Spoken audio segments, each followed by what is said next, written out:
Hello viewers, ఈరోజు నేను చింత చిగురు కొబ్బరితోని రోజువారీ పచ్చడి ఒకటి చేస్తున్నాను. చాలా టేస్టీగా ఉంటుంది. దీనికోసం నేను 1 కప్పు చింత చిగురు, 1 కప్పుకి కొద్దిగా తక్కువ ఉన్న కొబ్బరిని తీసుకుంటున్నాను. చింత చిగురులో కాడలు అనేవి ఉంటాయి కదా, ఆ కాడలన్నీ తీసేస్తున్నాను. ఈ కాడలు మనం పచ్చడి చేసుకునేటప్పుడు మధ్యలో తగులుతూ ఉంటే బాగుండదు కాబట్టి నేను కాడల్ని తీసేసి ఓన్లీ చింత చిగురు ఆకులను మాత్రం వేస్తున్నాను.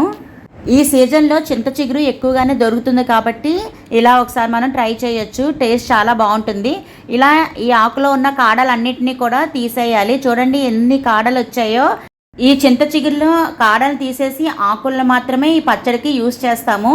నెక్స్ట్ స్టవ్ వెలిగించి ఒక కడాయి పెట్టుకొని 2 స్పూన్స్ ఆయిల్ వేసుకొని, ఆయిల్ మరిగిన తర్వాత 1 టేబుల్ స్పూన్ ధనియాలు, 1/2 టేబుల్ స్పూన్ జీలకర్ర, 1/2 టేబుల్ స్పూన్ మినప్పప్పు, 2 పచ్చిమిరపకాయలని మజ్జికి ఇలాగా చిదిపేసి వేసుకోవాలి. పచ్చిమిరపకాయలు కనుక కట్ చేయకుండా వేసినట్లయితే ఆయిల్లో పేలిపోతాయి. నెక్స్ట్ 5 ఎండుమిరపకాయలు కూడా వేసుకొని దోరగా వేయించుకుంటున్నాను. నెక్స్ట్ ఫ్లేవర్ కోసం కొద్దిగా ఇంగువను కూడా యాడ్ చేస్తున్నాను. ఇవన్నీ కూడా కొద్దిగా ఫ్రై అయిన తర్వాత క్లీన్ చేసి పెట్టుకున్న చింత చిగురును కూడా ఈ పోపులో వేసుకొని ఫ్రై చేయాలి. ఎక్కువసేపు చింత చిగురుని ఫ్రై చేయకూడదు.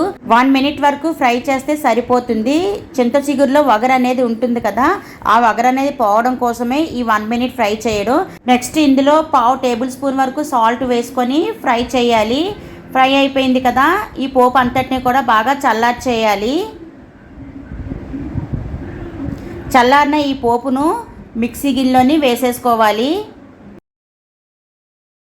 నెక్స్ట్ కట్ చేసి పెట్టుకున్న కొబ్బరి ముక్కలను, 5 వెల్లుల్లి రెబ్బలను, కొద్దిగా సాల్ట్ను కూడా యాడ్ చేసి మిక్సీ పట్టించాలి. ఆల్రెడీ మనము పోపు వేగుతున్నప్పుడు సాల్ట్ వేసాం కాబట్టి దాన్ని బట్టి మీరు కొద్దిగా సాల్ట్ చూసుకొని వేసుకోండి.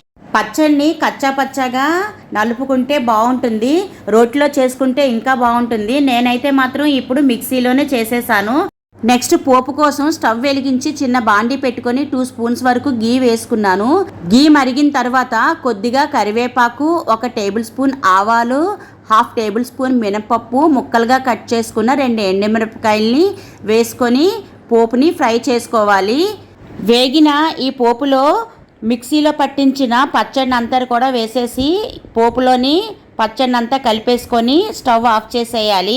ఈ పచ్చడిని ఫ్రిడ్జ్లో కనుక స్టోర్ చేసుకునేటట్లయితే 7 డేస్ వరకు నిల్వ ఉంటుంది. అదే బయట ఉంచినట్లయితే ఈ పచ్చడి 2 డేస్ మాత్రమే నిల్వ ఉంటుంది. వేడివేడి అన్నంలో ఈ పచ్చడిని కొద్దిగా నెయ్యి వేసుకుని తింటే చాలా బాగుంటుంది. అలానే సైడ్ డిష్గా కూడా బాగుంటుంది. పప్పులోకి, సాంబార్లోకి కూడా చాలా బాగుంటుంది. మీరు కూడా ఒకసారి ట్రై చేసి చూడండి. ఈ పచ్చడి డెఫినెట్గా మీకు నచ్చుతుంది.